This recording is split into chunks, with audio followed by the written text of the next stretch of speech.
Hello students. चलिए, कल जहाँ पे हम लोग क्वेश्चन 23 तक किए थे, आज हम लोग 24 और 25 क्वेश्चन नंबर करेंगे। ठीक है, तो बहुत ही ध्यान से इस वीडियो को देखिएगा और समझिएगा। बहुत इजी और बहुत सिंपल क्वेश्चन है। ठीक है, okay. Welcome back to my channel maths lover 9723। आप लोग तैयारी कर ही रहे हैं अप्रैल जेईई मेन 2025 की। आप लोग को बेस्ट विशेस। तो चलिए आगे ये क्वेश्चंस हम लोग सॉल्व कर रहे हैं और इसे बहुत ही इजी और सिंपल तरीके से आपके सामने इसको सॉल्व करेंगे। लेकिन इसमें ध्यान देने की बात यह है कि यहाँ पर प्रॉपर्टीज ऑफ डिटर्मिनेंट अप्लाई हो रहा है। बेटा, क्या अप्लाई हो रहा है? Properties of determinant. Properties of determinant बहुत सारे बच्चे नहीं पढ़े होंगे क्योंकि वो डिलीटेड है 12th क्लास के सिलेबस से। बट घबराने की बात नहीं है, आपको हम बहुत अच्छी तरह से यहाँ पर समझाएंगे उस प्रॉपर्टीज़ को कि कैसे अप्लाई करेंगे। ठीक है, बहुत सारे बच्चे तो इसीलिए छोड़ देते हैं इस टाइप क्वेश्चन की, डिलीटेड है तो क्वेश्चन भी नहीं आएंगे। ऐसा नहीं है बच्चों। जेईई मेन या जेईई एडवांस में आपको सारे सिलेबस, पुराने सिलेबस ही पढ़ने चाहिए। ठीक है, तो अब आगे बढ़ते हैं, इस क्वेश्चन को देखते हैं। क्वेश्चन आप लोग एक बार रीड कर लीजिए। आई होप सो कि आपने कर लिया होगा read. Let integers a and b, दो इंटीजर्स गिवन है, belongs to -3 to 3, b such that a plus B not equal 0। ये कंडीशन आपको गिवन है कि a प्लस बी 0 के इक्वल नहीं होना चाहिए। Then the number of all possible order pairs, means a और b की कितने वैल्यूज आप फाइंड कर सकते हो, इसका मीनिंग ये है। For which mod of z minus a upon z plus B equal 1, ये मॉडुलस है। ओके, तो सबसे पहली कंडीशन तो ये गिवन है आपको, और दूसरी कंडीशन ये गिवन है कि determinant of z plus 1 omega omega square, omega z plus omega square 1, omega square 1 z plus omega equal 1, where omega and omega square are roots of this equation. तो बच्चों यहाँ पर दो ऐसी चीज़ें आपको मिल रही हैं जो बच्चों ने केवल एनसीईआरटी पढ़ी होगी, उसमें से ये दो चीज़ें निकल चुकी हैं। एक तो क्यूब रूट ऑफ यूनिटी और दूसरी प्रॉपर्टीज ऑफ डिटर्मिनेंट। ठीक है, बट घबराने की कोई बात नहीं है। क्यूब रूट ऑफ यूनिटी आपका यहाँ लिखा है कि ओमेगा और ओमेगा स्क्वायर है, इस टाइप के इक्वेशन से मिलता है। तो इसे इसको सॉल्व करने की ज़रूरत नहीं, इसे सॉल्व करोगे जो वैल्यू आएगी, तो एक का नाम दे दिया गया ओमेगा, दूसरे का ओमेगा स्क्वायर। ओके, तो चलिए स्टार्ट करते हैं। पहले गिवन कंडीशंस को बहुत अच्छी तरह से लिख लेते हैं कि क्या गिवन है। क्वेश्चन तो आई होप सो कि आप सबने पढ़ ही लिया है। ठीक है, अब आगे बढ़ते हैं। तो सबसे पहले गिवन कंडीशंस को लिखते हैं यहाँ से। अगर इसे क्रॉस मल्टीप्लिकेशन में कर दो तो क्या मिला आपको? z minus A equal mod z plus B, mod means modulus है ये। ठीक है, इसे यहाँ पर लिख करके छोड़ दो। अब लिखते हैं determinant, second condition it is given, it is second condition. ठीक है, डिटर्मिनेंट लिखते हैं z plus 1 omega omega square, omega z plus omega square 1, omega square 1 z plus omega. तो बच्चों एक चीज़ आपको ये ध्यान रखना है, क्यूब रूट ऑफ यूनिटी की प्रॉपर्टीज क्या होती है। ठीक है, क्यूब रूट ऑफ यूनिटी,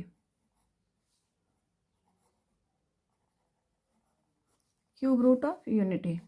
तो जब आप इनके क्यूब रूट बनाते हो तो 3 क्यूब रूट मिलते हैं, 1 ओमेगा और ओमेगा स्क्वायर। तो इसकी प्रॉपर्टीज होती है कि 1 plus omega square equal 0 and omega cube equal 1। ये सम ऑफ जीरोज है इनका, ये प्रोडक्ट ऑफ जीरोज है। तो इस को आपको लर्न करना है। क्यूब रूट ऑफ यूनिटी होते हैं 1 omega omega square, 1 plus omega square equal 0 and omega cube equal 1। ये इक्वेशन आपको गिवन है। अगर इस इक्वेशन को सॉल्व करोगे तो आपको ये वैल्यूज मिलेगी। कौन सी वैल्यू मिलेगी? ये वैल्यू मिलेगी। आपको मिलेगा x की वैल्यू -1/2 प्लस -√3/2 आइटम। ठीक है, तो इसमें से जब एक वैल्यू हम ओमेगा ले लेते हैं एक कोई भी वैल्यू आप लिखोगे, जैसे आपने लिखा -2 प्लस √3/2 आएटा, तो इसको लिख लेते हैं ओमेगा, और -1 माइनस √3/2 आएटा ओमेगा स्क्वायर। तो इस तरह से ये ओमेगा और ओमेगा स्क्वायर की वैल्यू होती है। ठीक है बच्चों, तो ये थोड़ा सा आपको एक कॉन्सेप्ट यहाँ से बता दिए कि ओमेगा क्या होता है, ओमेगा स्क्वायर क्या होता है, क्योंकि जब तक ये सारी चीज़ें आप जानोगे नहीं ना, ये क्वेश्चन से समझ में नहीं आएगा करना क्या है हमें बेसिकली। ठीक है, तो सबसे पहले ये आप समझो कि ओमेगा और ओमेगा स्क्वायर क्या है, ये आपको बता दिए, और ये एक फॉर्मूला बता दिया आपको कि 1 plus omega square equal 0, omega cube is 1। इसे आपको लर्न रखना है। ओके, तो चलिए अब आगे बढ़ते हैं। अब यहाँ पर हमें यूज़ करना है प्रॉपर्टीज ऑफ डिटर्मिनेंट। ठीक है, तो बेटा प्रॉपर्टीज ऑफ डिटर्मिनेंट में क्या होता है, किसी एक रो या एक कॉलम को हम सिंप्लीफाई करते हैं अकॉर्डिंग टू। तो देखो यहाँ पर हमारे पास दो वैल्यूज हैं, इसी को ध्यान में रख के करेंगे। 1 प्लस ओमेगा स्क्वायर चाहिए, तीनों को ही ऐड कर दे तो हमें ये चीज़ मिल जाता है 1 प्लस ओमेगा स्क्वायर। तो इसको लिखे, चलिए पहले आपको थोड़ा सा ये डिटेल में बताते हैं, क्योंकि बहुत सारे बच्चे प्रॉपर्टीज को पढ़े ही नहीं होंगे डिलीटेड सिलेबस समझ करके। तो इसे आप लिखो 1 प्लस ओमेगा स्क्वायर। फिर सेम ऐसे यहाँ मिलेगा z plus omega square plus 1। फिर थर्ड भी ऐसे ही मिलेगा z plus omega square plus 1 plus omega. ठीक है, ये मिल गया आपको। फिर नेक्स्ट एज इट इज़ लिखेंगे, इनका कुछ नहीं करेंगे हम लोग। ये जिस रो को यहाँ पहले लिखा जाता है उसी रो को केवल चेंज करते हैं, बाकियों को कुछ नहीं लिखते हैं। ठीक है, 1 1 और z प्लस ओमेगा, ये आपका डिटर्मिनेंट। अब देखो 1 प्लस ओमेगा स्क्वायर की वैल्यू अभी आपको क्या बताए, 0। तो इनकी जगह पे आप क्या पुट कर दोगे, 0। तो आपका डिटर्मिनेंट बन गया z z z omega square. एक कोई आप लोग का क्लास लेंगे बेटा प्रॉपर्टीज ऑफ डिटर्मिनेंट का। ठीक है, वो प्रॉपर्टीज ऑफ डिटर्मिनेंट की क्लास जब लेंगे तो आपको एक नोटिफिकेशन दे देंगे कि हाँ, तब आप ज़रूर देख लेना उसे। ये आ गया, यहाँ से देखो जेड जेड जेड कॉमन ले लेंगे, एक रो से केवल लेना, सब में से कॉमन नहीं, केवल एक को देखना, चाहे एक रो हो एक कॉलम हो। जेड कॉमन आ गया, 1 omega square, 1 Z plus omega square 1 sorry Z, हाँ 1 and Z plus omega. Okay, ये सारे 1 के इक्वल हैं, ये लास्ट में 1 के इक्वल लिख देंगे। ठीक है, अभी ये आ गया आपका। अब यहाँ पर हमें क्या करना है, दो जो टर्म है ना, ये आइडेंटिकल टर्म में से इस दो को 0 बना दे। क्या बनाना है, 0। अब 0 कैसे बनेगा, इस कॉलम को इसमें से माइनस कर दो, इसी कॉलम को इसमें से माइनस कर दो। ठीक है, फर्स्ट को ही सेकेंड से, फर्स्ट को ही थर्ड से माइनस कर दें। मीन्स इसे क्या लिखेंगे, C2 चेंज करना है, कैसे, C2 माइनस C1 करके। C3 चेंज करना है, C3 माइनस C1। ठीक है, इसमें से इसको मत माइनस कर देना आप लोग, C1 को ही माइनस करना है। अब इसको माइनस कर देते हैं, Z, चलिए 1 ओमेगा स्क्वायर 0 हो गया। अब इसमें से ओमेगा माइनस करो तो z plus omega square minus omega, 1 minus omega square. ये थोड़ा आप लोग के लिए नया है इसलिए बहुत ही स्लो चल रहा है। 1 minus 1 0, 1 minus omega and z plus omega minus omega square. ठीक है, अब इसके डिटर्मिनेंट फाइंड कर लें। अब डिटर्मिनेंट फाइंड करने तो सारे ही बच्चों को आता है, तो अब इसको ले लो, z plus omega square minus omega into Z plus omega minus omega square, minus 1 minus omega square 1 minus omega. ठीक है, अब इसमें देखो अगर यहाँ माइनस कॉमन ले ले तो ये a minus B A plus B बनेगा, ये ऑलरेडी है ही है। तो चलिए z, तो जब इसको सॉल्व किए तो ये बन गया Z square minus omega square minus omega का होल स्क्वायर माइनस, अब इसे मल्टीप्लाई कर दे, -1 plus omega square minus minus plus omega minus omega cube. ठीक है, प्लस माइनस का थोड़ा सा आप लोग भी ध्यान रख लेना। ये आ गया जेड स्क्वायर। अब यहाँ a माइनस बी का होल स्क्वायर लगा दो, तो ओमेगा रेस्ट पर 4 -2, तो minus minus +2 omega cube plus minus minus omega square -1 plus omega square plus omega minus omega cube. अब देखो बेटा, यहाँ पर आप लोग को ये बता रखे हैं कि ओमेगा क्यूब की वैल्यू होती है 1। यहाँ पर देखो ओमेगा क्यूब की वैल्यू 1, तो वो चीज़ यहाँ पर यूज करेंगे ओमेगा क्यूब की वैल्यू। तो चलिए, अब जैसे यहाँ पर ओमेगा 4 है तो थोड़ा सा इसे एक्सप्लेन कर देते हैं। यहाँ पर ओमेगा 4 को लिख सकते हैं omega cube into omega cube की जगह 1 लिख दिया, तो किसके इक्वल आ गया ओमेगा 4? ओमेगा के इक्वल आ गया। ठीक है, और जहाँ पर क्यूब है minus omega +2 minus omega square -1 plus omega square plus omega -1। ठीक है, अब देखो omega square omega cancel, omega square cancel, -1 +2 is cancel, means Z into Z square किसके इक्वल आ गया? Z cube. ये डिटर्मिनेंट की वैल्यू आपने फाइंड कर लिया। किसकी वैल्यू आई?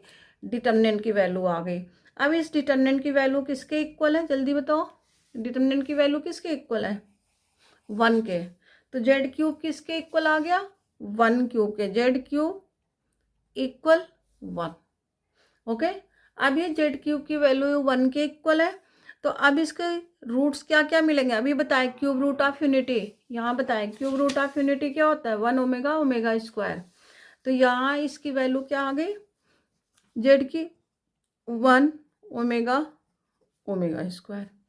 ठीक है, अब ये जो गिवन कंडीशन है आपके पास, ये गिवन कंडीशन है, यहाँ दिख रहा होगा जो सबसे स्टार्टिंग में फर्स्ट इक्वेशन आपका लिखा हुआ है।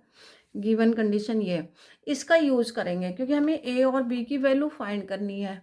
ठीक है, तो चलिए इसका यूज करते हैं। हमारे पास 3 वैल्यूज मिल गए हैं, इसका यूज करते हैं। ठीक है, तो चलिए क्या है आपका? Mod Z minus A equal mod Z plus B, ये गिवन है बेटा। और जेड की वैल्यू आपने निकाला 3, 1 ओमेगा और ओमेगा स्क्वायर, ये निकाला है। तो पहले हम पुट कर ले 1। क्या पुट कर ले? 1। तो चलिए जब 1 पुट करेंगे तो क्या मिलेगा? 1 minus A equal 1 plus B. अब देखो बच्चों, ये इंटीजर है, ये इंटीजर है, मीन्स ये रियल नंबर है। तो इस मॉडुलस को हम ऐसे हटा सकते हैं, ऐसे लिख दे ब्रैकेट लगाकर 1 माइनस ए इक्वल, मॉड जब हटाते हैं तो यहाँ प्लस माइनस 1 प्लस बी। अब इसके 2 कंडीशन बनाते हैं, एक 1 minus A equal 1 plus B, या दूसरा बनाते हैं 1 minus A equal -1 plus B.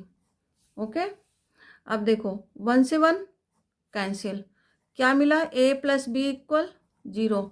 But ये लास्ट स्टार्टिंग में लिखा कि a प्लस बी की वैल्यू 0 नहीं होगी। a प्लस बी की वैल्यू 0 नहीं होगी, तो according to question you have to reject it.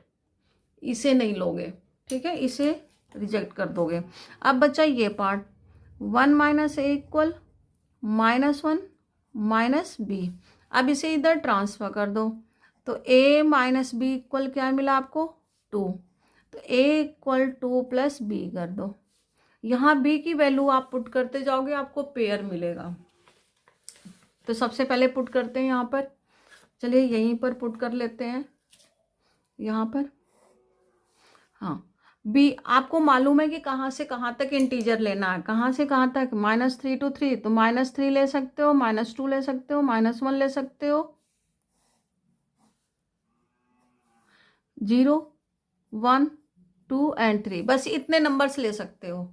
B लो या ए लो, इन्हीं में से कोई एक नंबर ले सकते हो। तो चलिए बी लेते हैं -3, बी -3, ए -1। मीन्स एक पेयर बन गया -1 -3 का। फिर आप बी ले सकते हो -2। अब देखो -2 पुट किया, ए क्या बना 0, तो दूसरा बन गया 0 2 बन गया माइनस। फिर आप -1 लो, तो ये आप नहीं ले सकते, ए -2 बी इक्वल सॉरी -1, तो ए इक्वल क्या मिला 1। अब बताओ जब ये लोगे तो ये दोनों का सम कितना आ गया 0, तो ये रिजेक्ट कर दोगे। क्या करोगे, रिजेक्ट, ये नहीं लेना आप लोग को। फिर आ जाए 0 पे, तो बी 0 लिया, तो ए क्या मिला 2, तो ये मिल गया आपका 2 0। नाउ 1 ए इक्वल 2 + 1 3 हो गया, मीन्स बी 1 है, सॉरी ये लिखा नहीं पहले, बी 3 1।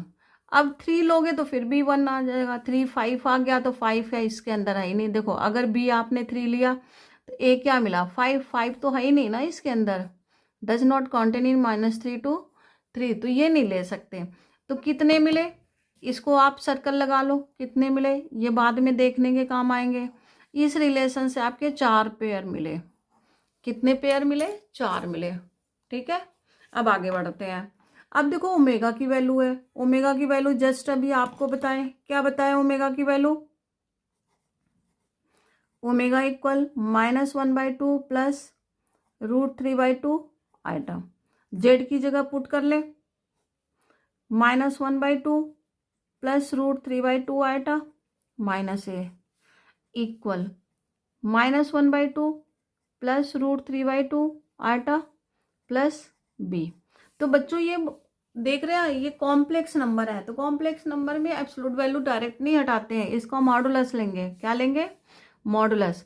तो जब मॉडुलस लेंगे तो क्या बनता है, रियल पार्ट का स्क्वायर, तो रियल पार्ट हो गया ये दोनों मिलकर रियल पार्ट हो गए, -a का whole square plus imaginary part √3/2 whole square. Same ऐसे यहाँ कर लो, ये दोनों रियल पार्ट हो गए आपके, -1/2 plus B whole square plus √3/2 whole square. अब इसके रूट हटा दीजिए, square root, squaring on both side, root हट गए, तो -1/2 -a whole square plus √3/2 whole square equal -1/2 plus B whole square plus √3/2 whole square. This is cancel out. अब आप a plus B whole square apply कर लो, -1/2 whole square plus 2ab plus B square equal -1/2 whole square -2ab plus B square. It is cancel out. आप सभी को one sided transfer कर देते हैं, a प्लस बी इक्वल 0। ठीक है, ये बेटे एक बार केवल 2 बार सॉल्व करते हैं, उसके बाद जब हम एग्जाम देते हैं ना तो अपना बिल्कुल माइंड क्लिक हो जाता है कि हाँ ये तो ऐसे पेयर बनेंगे और डायरेक्ट बन जाते हैं। तो अब आप इसको करोगे a² minus B square, a minus B a plus B plus a plus B equal 0, तो ये आ गया a प्लस बी इक्वल 0 और a minus B plus 1 equal 0। तो देखो ये तो फिर रिजेक्टेड हो गया, ये वाला पार्ट आपका फिर से रिजेक्टेड हो गया, ये आपको नहीं लेना है। ठीक है, आपको लेना a minus B plus 1 equal 0, तो a minus B plus 1 equal 0, तो ए की कंडीशन क्या बन गई 1b माइनस 1। अब इसमें b की वैल्यू जैसे आपने यहाँ पुट किया वैसे यहाँ पुट कर लो, b की वैल्यू पुट करते जाओ, तो क्या मिलेगा b की वैल्यू पुट करके देखते हैं। पहले -1 पुट करें, तो a इज -2, तो ये पेयर आपका बन गया -2 -1, b equal -2 -3 -2, b equal -3, a equal -4, -4 does not contain in -3 to 3, you have to reject it, ये आपको नहीं लेना है। अंडरस्टूड। अब आप लोगे 0, b इक्वल 0, तो a इज -1, ये पेयर आ गया -1 0, b equal 1, a equal 0 0 1, b equal two a equal two -1 1 1 2, b equal 3 3 -1 2, तो ये आ गया 2 3। अब इससे ज़्यादा आप कुछ भी पुट नहीं कर सकते, ठीक है। तो अब आप देखो यहाँ पर कितने पेयर बन गए, 1 2 3 4 5 6 पेयर ये बन गए और 4 पेयर यहाँ पर आपके इस कंडीशन से बने हैं। तो मीन्स टोटल कितने पेयर बन गए, टोटल इज 10 पेयर्स। कितने पेयर्स बने, 10 पेयर्स बने। तो मीन्स योर आंसर इज 10। आपका आंसर क्या हुआ यहाँ पर, किसके इक्वल बना आंसर, 10 पेयर्स के, ठीक है। तो इस तरह से बच्चों ये क्वेश्चंस आप बड़े अच्छी तरह से करना। इसमें प्रॉपर्टीज, डिटर्मिनेंट की प्रॉपर्टीज भी है, क्यूब रूट ऑफ यूनिटी भी है, ये सारी चीजें इसमें इन्वॉल्व है। Okay, understood. तो चलिए अब नेक्स्ट क्वेश्चन की तरफ चल। तो बेटा ये आपका नेक्स्ट क्वेश्चन है और ये शिफ्ट 2 का 29 जनवरी का लास्ट क्वेश्चन भी है, ठीक है। इसे थोड़ा ध्यान से आप लोग पढ़ना। एक बार आप लोग पहले पढ़ लो, कुछ सेकंड आपको दे रहे हैं पढ़ने के लिए, पहले आप लोग पढ़ लो, फिर हम स्टार्ट करते हैं। चलिए ठीक है, आई होप सो कि आप लोग पढ़ चुके होंगे। Let y square equal 12x is the parabola and S be its focus. तो पहले इस लाइन को ध्यान में रखो, ये एक पैराबोला है, ये पैराबोला जिसका वर्टेक्स है आपका 0 0 और फोकस है S, ठीक है। फोकस यहाँ से हम लोग फाइंड कर लेंगे। फॉर्मूला क्या होता है फोकस का, A0। क्या होता है फॉर्मूला फोकस का, A0, क्योंकि राइट हैंड पैराबोला है तो इस साइड में बनेगा। Let PQ be a focal chord. अब फोकल कार्ड लिखा बेटा, तो what is focal chord, focal chord means a line passes through the focus which intersect the parabola at 2 points, ठीक है। एक ऐसा लाइन है जो फोकस से पास कर रहा होगा और पैराबोला को 2 पॉइंट पे इंटरसेक्ट कर रहा होगा। ये हो गया आपका PQ, it is focal chord. And next condition has given SP into SQ, SP into SQ equal 147/4, ये आपको गिवन है, ठीक है। अब let C be a circle describe taking PQ as a diameter. Means इस PQ को diameter लेकर के एक सर्कल हमें ड्रॉ करना है। क्या ड्रॉ करना है, एक ऐसे एक सर्कल ड्रॉ कर देना है, इसको डायमीटर लेकर के ऐसे एक सर्कल आपको ड्रॉ करना है, ठीक है। ये बेटा मेरी ड्राइंग बहुत अच्छी नहीं है इसलिए सर्कल थोड़ा ख़राब सा बन गया, फिर भी ये समझो कि ये इंटरसेक्शन पॉइंट यहाँ पर है, ये डायमीटर है, ये डायमीटर है, ठीक है। तो ये इस तरह से आपको एक सर्कल ड्रॉ बनाना है, इसकी इक्वेशन आपको फाइंड करनी है। अब आपको क्या चाहिए, यहाँ एक डायरेक्ट्रिक्स ड्रॉ कर लो, इस प्रॉपर्टीज का यूज होगा। तो सबसे पहले ये डायरेक्ट्रिक्स है,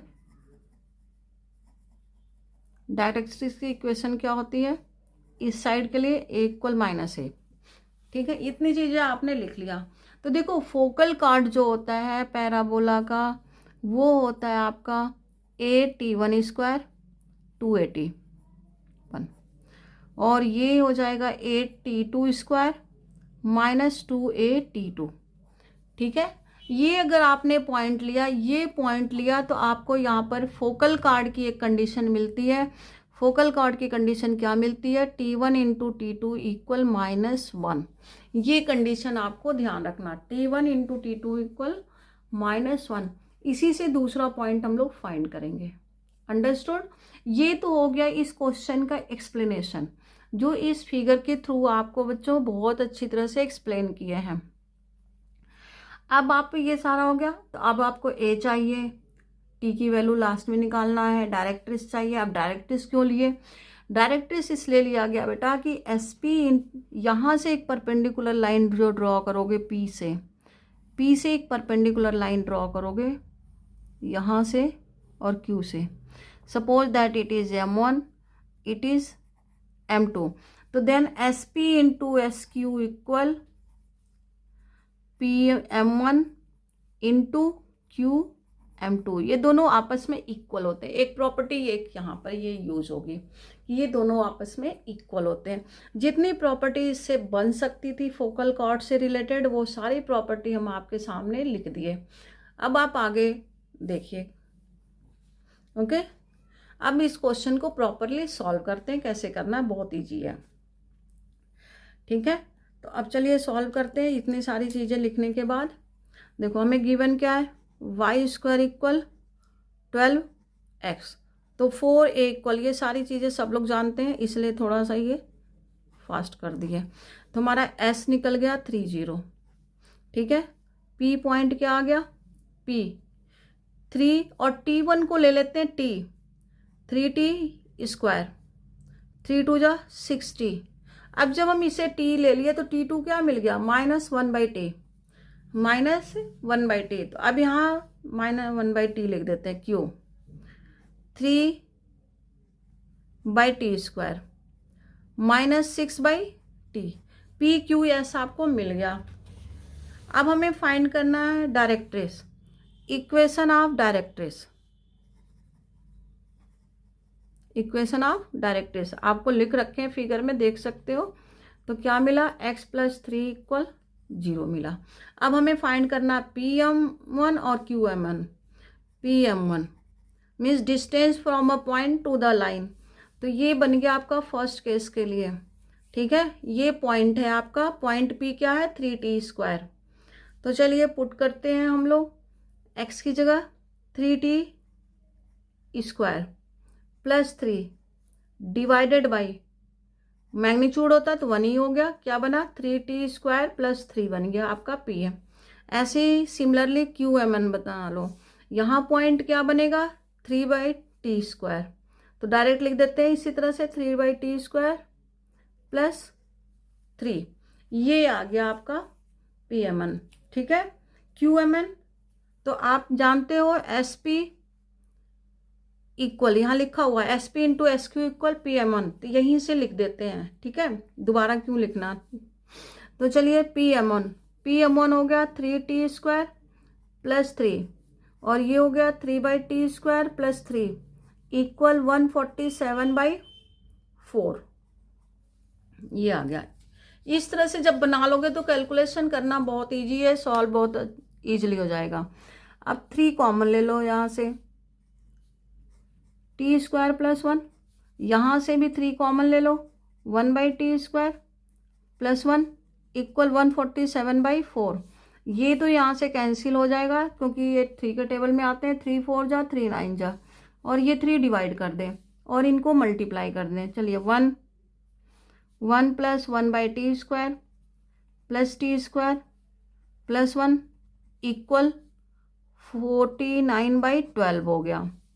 ठीक है, अब 12 का मल्टीप्लाई कर देते हैं, पहले इसका एलसीएम ले लेते हैं।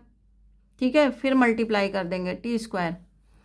ठीक है, तो क्या बनेगा ये 1t⁴ + 2t square equal 49/12। Cross multiplication करके इसे सॉल्व कर लेते हैं। तो 12t⁴ प्लस 24 - 25 -49t स्क्वायर लिख दिए डायरेक्ट, +12 इक्वल 0। ये आपका अब बन गया इक्वेशन। अब इस इक्वेशन से आप फैक्टर फाइंड कर लो। ठीक है, अब देखो फैक्टर क्या बनेगा, जल्दी बता सकते हो कि फैक्टर क्या बनेगा। जल्दी बताओ आप लोग। देखो 12 12 जा 16 9 जा, ये बना, क्या बना 16 9 जा। तो अब 16 9 जा बन रहा है तो क्या बनेगा, अरे बताओ बच्चों जल्दी से, फैक्टर क्या बनेगा।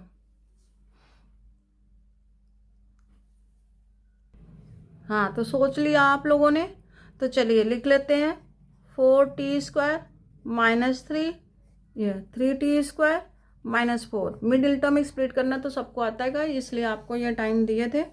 अब t² की वैल्यू क्या हो गई बच्चों? t² की वैल्यू हो गई 3/4 या t² की वैल्यू 4/3। अब यहाँ से t की वैल्यू प्लस माइनस √3/2 या t इक्वल प्लस माइनस 2/√3। ये आ गई आपकी t की वैल्यू। अब आप t की वैल्यू पुट करोगे, पॉइंट्स निकल आएंगे। तो चलिए पॉइंट्स निकाल लेते हैं। पॉइंट्स क्या बनेंगे आपके? केवल एक पॉइंट ही लेना है बच्चों, बाकी सारे कोई पॉइंट्स आपको नहीं लेना है, ठीक है। तो आप क्या लेंगे यहाँ पर? निगेटिव वैल्यूज ले लेंगे बस। एक पुट करके फिर ये फाइंड कर लीजिए, t इक्वल माइनस √3/2 ये हम लोग लेंगे। बाकी सारे ये आप खुद सिंप्लीफाई करके देख लेना, ये इसको वेरीफाई नहीं करेंगे, ठीक है। तो चलिए अब फॉर्मूला लिखते हैं। Equation of circle, diametrical form, क्योंकि हमें डायमीटर के पॉइंट फाइंड करना। Diametrically x minus x1 y minus y1, sorry बेटा थोड़ा पेज कम हो गया है इसलिए हम जल्दबाजी कर रहे थे। चलिए नेक्स्ट पेज ले लेते हैं, एक दूसरा पेज ले लेते हैं हम लोग, उस पर सॉल्व करते हैं, ठीक है। चलिए नेक्स्ट पेज ले लिए, तो आपको जल्दबाजी नहीं है, यहाँ से हम लोग देख लेते हैं, ठीक है। तो अब यहाँ पर हम लोग लेंगे equation of circle diametrically form. x minus x1 x minus x2 plus y minus y1 y minus y2 equal 0। ये होता है आपका डायमेट्रिकल फॉर्म। तो बच्चों ये हम p और q तो यहाँ से फाइंड ही कर लेंगे, t की वैल्यू पुट करेंगे और फटाफट हमें फाइंड हो जाएगा, ठीक है। तो क्या पुट करेंगे t और q की वैल्यू? t और q तो माइनस में पुट करना, तो यहाँ पुट करते जाओ। तो p आपका क्या निकला? p निकलेगा 9/4 और बेटा पीछे हो गया, आई होप सो, पीछे हो गया वो पॉइंट, क्या था? -3√3/2। तो यहाँ से कर ले तो -3√3 हो गया। फिर q फाइंड कर लें, q इसमें पुट कर देते हैं, तो q आपका क्या निकलेगा? 4 और 4√3 निकलेगा, ये q निकल गया। अब इसको पॉइंट को पुट कर देते हैं, तो इक्वेशन निकल आएगा x minus x1 x minus x2 plus y minus y1 into y minus y2 equal 0। अब इसका मल्टीप्लाई करते हैं, ये x² हो गया माइनस 9/4, कर दे मल्टीप्लाई जल्दी जल्दी, प्लस 9। अब ऐसे इसको कर लो, y², ये तो कैलकुलेशन है बेटा, ये आप लोग खुद कर सकते हो, इसके लिए तो आपको ज़्यादा टेंशन लेने की ज़रूरत नहीं है। प्लस माइनस 4 3 जा 12, 12 3 जा 36 इक्वल 0। तो अब इसको जब सॉल्व करोगे तो ये फॉर्मेशन बन गया x² 16 + 9 25, पहले ये लिख लेते हैं y², ठीक है। और ये हो गया 25/4, ये माइनस कर लेते हैं, -√3y, इट इज़ 27 इक्वल 0। ये हमारा निकल गया। और जो गिवन है उसको लिख लेते हैं। गिवन क्या है हमारा? क्वेश्चन में सामने दिख रहा है कि नहीं? चलो नीचे कर दिए थोड़ा सा, अब दिख रहा होगा।